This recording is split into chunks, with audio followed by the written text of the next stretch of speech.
With the remastered release of Persona 3 Portable on modern systems, a common question being asked is, why the portable version, and why not the updated PS2 version, Persona 3 FES instead? With today's video, I'll be attempting to help you make as informed a decision as possible on differences between the two versions, and which would be right for you to experience. Sit down as you dial in your mind's eye, and burn your bread as we explore Persona 3. Now before I go over the differences between Persona 3 versions, I'd like to take a few minutes to give an overview on the base game itself, in case you're wondering if getting into this installment was worth your time in the first place. If you're already set on playing the game and you want to know the differences between the two, then go ahead and click through the time above to skip over. Shimigami Tensei Persona 3 is the third installment of a series of spin-offs from its original IP, Shimigami Tensei, or SMT for short. While the first 2+1 games fall closer to the SMT format, Persona 3 brought with it the biggest departure of gameplay, focusing much of its attention on its visual novel, social life aspect, paring down a lot of its hardcore dungeon crawling mechanics. This made it an easier introduction to the IP, as SMT was known for its denser and relatively unforgiving systems. The story tells of a group of high school students who have an exclusive potential to experience a hidden hour that takes place after midnight, which brings along it changes to the environment and the creatures that inhabit it. Along with this, the students gain the ability to unleash their persona, the power of their other selves that grant them the abilities to combat these creatures. Throughout the game, you'll uncover the hidden mysteries of this supernatural phenomena while also gaining in strength by establishing social links or bonds with the characters surrounding you. These social links are generally found in town, which you are free to explore outside of the Faded Hour. In town are the mentioned social link characters, NPCs who offer some flavor, stores to purchase weapons or supplies from, and locations where you can gain levels in your social skills, which are required to unlock further social links. With this strength, you dive into the game's primary dungeon, Tartarus, engaging in dungeon crawling and standard turn-based combat. Every character's persona have their own unique strengths, which they apply during combat, and the protagonist uniquely has the ability to switch between different personas in combat. These different personas are gained through the occasional end of battle reward, and through them are fused together to create even more varieties of persona. Combat is handled as mentioned through turn-based combat. Primary combat loop involves finding a foe's attributable weakness and taking advantage of it. Hitting this weakness rewards you with a stronger critical hit, knocks the opponent on the floor, and more importantly, gains you an extra turn. This means you can hit a weakness of one opponent, knocking them down, and with that extra turn, target another enemy's weakness, also knocking them down, granting you further extra turns. Knock all opponents down, and you're given the opportunity to strike with a large attack that targets all opponents, an all-out attack. On the other side though, the opponents can do pretty much the same thing to you, sans the all-out attack, hitting you or your party at their weaknesses, granting themselves extra turns. One key note to make as we move on to look at the different versions is that, outside of your main player character, party members are controlled by the AI. You don't get to choose their actions outside of suggesting to them to stick to a certain strategy. This will become an important note later between the two versions. Now let's move ahead to the enhanced version of the game, and up until now the generally recommended version to experience it, Persona 3 FES. Released about a year after the original, FES brings with it some minor enhancements to the general gameplay and adds with it some extra scenes or events scattered around the experience. You will find with this version an additional more difficult difficulty setting, new music, more personas, more equipment, new requests, and some nice quality of life changes to social links. The biggest addition to FES, however, is a massive epilogue chapter called The Answer, which continues on from the end of the main story, throwing one last ordeal for the party to overcome. Running at an estimated 30-hour runtime, this epilogue diverges from the main chapter by focusing on dungeon crawling and combat, with sections in between to progress the overarching plot. There is no town to explore or social links to interact with, just your party and a large difficult dungeon to contend with. This bit of content is the main selling point for FES, as the extra chapter is no mere tack-on. The canon story answers the questions remaining at the end of the main chapter. It features full voice acting, a new party member, and new enemies to contend with. Music is also changed up with exclusive tracks along with remixes of the originals. And this, at its core, is missing with our next version, Persona 3 Portable. Released a few years after FES, and even after the next Persona installment with Persona 4, is Persona 3 Portable, the PlayStation Portable port of the PS2 release. We will, however, be mainly comparing with today's remastered version, available to almost all modern systems.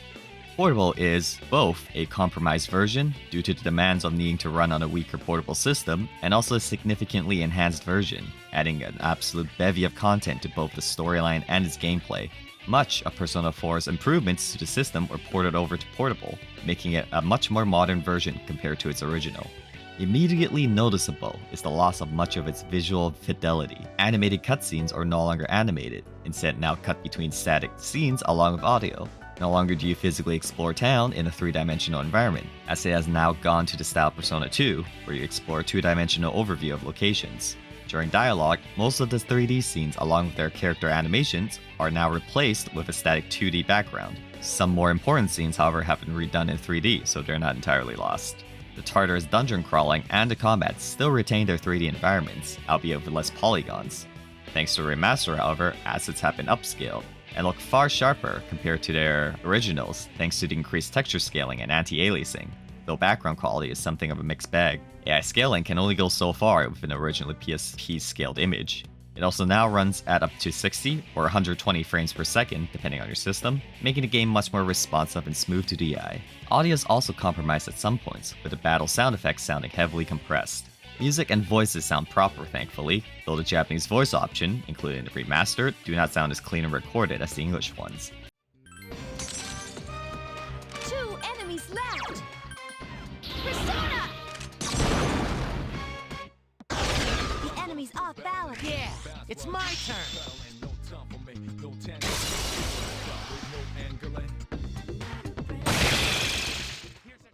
Many quality of life changes were also brought on with the portable edition, with even more additional changes added to today's remaster. There are now more points to save from, instead of being exclusive to nighttime. A suspend save is also now available, meaning you can now stop anywhere that isn't dialogue and resume as needed. Dungeon runs are no longer gated by invisible fatigue stat, meaning party members will no longer get debuffed after a set amount of actions and later asked to leave the run. Instead, all members will be tired after you end exploration, which simply stops you from visiting Tartarus every day. Runs are also now checkpointed every floor instead of being restricted to certain floors. While now returning to the base floor no longer heals your party, but you can spend money to do so. Additional difficulty settings have been added to both spectrums, and new with the remastered, you can now tweak the difficulty setting to your preference on the fly, allowing you to change how grindy and how punishing you want the experience to be. Personas are now easier to build thanks to the addition of skill cards, allowing you to grant skills to persona with an item rather than through random chance. Combat itself has been overhauled in many ways. Recovering from knockdowns no longer skip your turn, meaning you no longer encounter any more situations where characters repeatedly get their turns skipped due to spell-happy foes. Party members can now interact with each other during combat, following up on attacks with each other, and even taking fatal hits for your main character, which normally would be an immediate game over. Certain combat aspects have been simplified and made easier to use, and, most importantly, you can now take direct control over your party members' actions. This aspect cannot be overstated, as it changes entirely how encounters are handled. We'll go over more details when we directly compare the two versions later, but know that this is a major change. Now another addition, and as important if not more than the combat changes, is the addition of the option of playing as the female main character. This option does not simply change the gender of the main character, but also causes major changes to the story experience. Certain scenes get rewrites, both minor or major. Social links go through changes, some of which feature entirely new characters. Your social links also features all of the party members, instead of roughly half of them for the male route. All of this with appropriately re-recorded voice lines. The main character herself also has a completely different personality compared to the male character, coming through even through the veil of a mostly silent protagonist. Now there are even more changes related to the portable version, but instead of going through every single minor thing that has been changed, let's instead move along to the actual question most of us are asking. Which version is the best? The most immediate answer of which is, there is no definitive version of the game. With either games, you'll be compromising in some way to your experience. FES is the most intended experience at its core. You will have the full visual experience versus the cut-down visual look of the portable version, with complete ability to explore town. However, something to keep in mind is that though being able to explore as you wish in FES is the more immersive experience, outside of a schoolmate that in class immediately takes you over to the overmap, there is no way to fast travel around, meaning that if you want to run back and forth between locations, you'll have to manually enter and exit the location every time. This can become tedious over such a long game, something that Portable overcomes by compacting locations into an overhead view and adding the ability to fast travel between nearby locations. The visuals, however, are a big loss to Portable during cutscenes. A good job was done adding voice text lines to the normally animated scenes, but during rendered scenes with characters, much of their personality is lost with the omission of 3D models, instead relying on sound effects and changes to 3D art. The differences in gameplay is definitely weighted towards Portable, however. all the quality of life changes made in Portable, and additionally in the Remastered, has made this version of Persona 3 closest to a modern game. Though there is nothing in FES that makes it unplayable, many of its design almost feels like it fights against the player. Save locations are sparse in FES, and sometimes can only be done between long sections of gameplay, sometimes at risk of game overing, losing you long periods of progress. Portable adds a save location during daytime, and also allows you to suspend save anywhere as long as you are not in dialogue. Additionally, Portable allows you to enable death checkpoints, letting you restart from the beginning of floors instead of booting you all the way to the load screen. Battles in general are less frustrating in Portable. Those who play older SMT games will tell you how often things can go from perfectly fine to a dead main character game over within the span of a round, and that in part still applies to Persona 3. The addition of party members taking fatal hits for you, knockdowns no longer near permanently skipping the turns, and more importantly, having actual control over your party, you'll curse the game far less for high rolling you.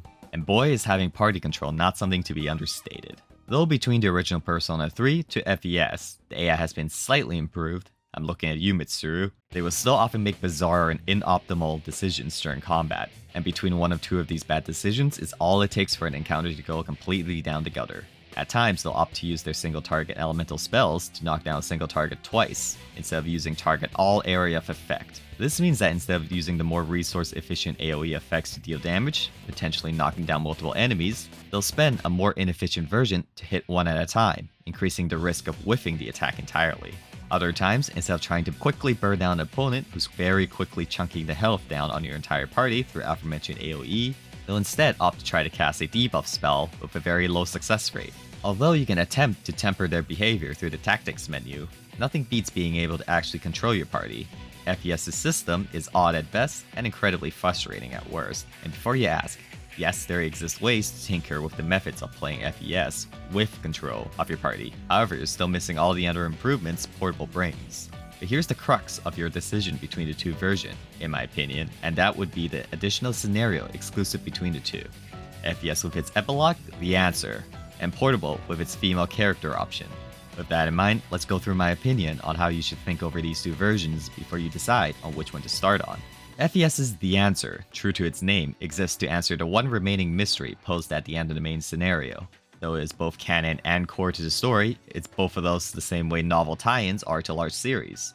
The entire Persona 3 main scenario ties itself up quite nicely, with its finale offering you something to digest on. The answer exists just to give you the answers to your burning questions. You do have to consider that the chapter is quite lengthy for what it is, sitting around a 25 to 30 hour average, and is almost all combat dungeon crawling. If you found the battles in FES's main scenario frustrating or tedious, you'll be looking at a lot more of that at an even higher difficulty level set for the answer.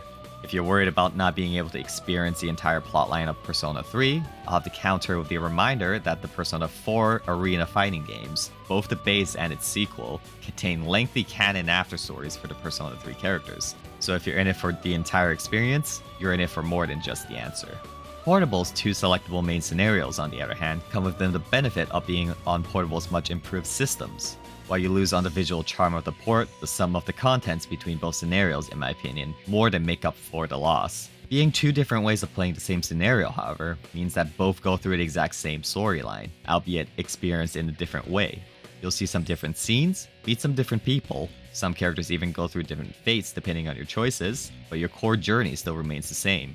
This means that those sides are not entirely made to be played back to back, but as different playthroughs. There isn't enough to make the experience completely new, but the difference is, especially if played by male side first, which emulates the original game, and then the female side, arguably the improved side, makes replays feel fresh to the experienced eyes.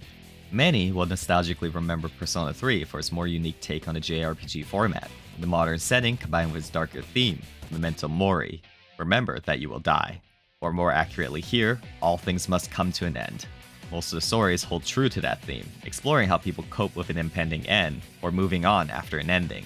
Relationships are lost, journeys find its conclusion, and even life must come to an end at some point. What probably isn't as well remembered is how poor the gameplay systems were in FES. With no control over 3/4 of the battles, in the end, the core of Persona 3 FES's experience is laid in its social life aspects. So does that mean that Portable is a superior experience? Well, not necessarily. Portable is by far the better game, All the proper systems brought on from Persona 4 has elevated the gameplay from a workable RPG into a proper game with depth. If you're looking to experience Persona 3 as a game, then portable is the way to go. However, if all you're looking to do is purely experience Persona 3, then FES would be a viable choice. Ignoring the gameplay mechanics, the elements that are lost on portable, the little character animations, the animated cutscenes, and especially the epilogue, all gives FES more personality. FES would be the more novel experience of the two to play as long as you can accept the fact that its gameplay has little of the RPG functions found in later games of its series.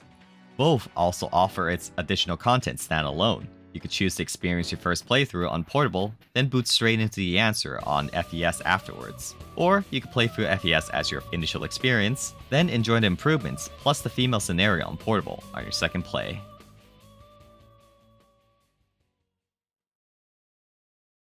And that's all for today's video. I hope you now have a better idea on the two different versions of Persona 3, and if there's anything else that I might have missed, then let us know in the comments below. If you enjoyed this kind of content, why not subscribe down in the corner to get notified when new videos pop up.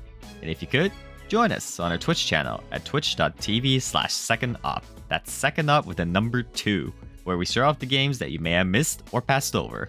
And most importantly, enjoy more games. Have a good one.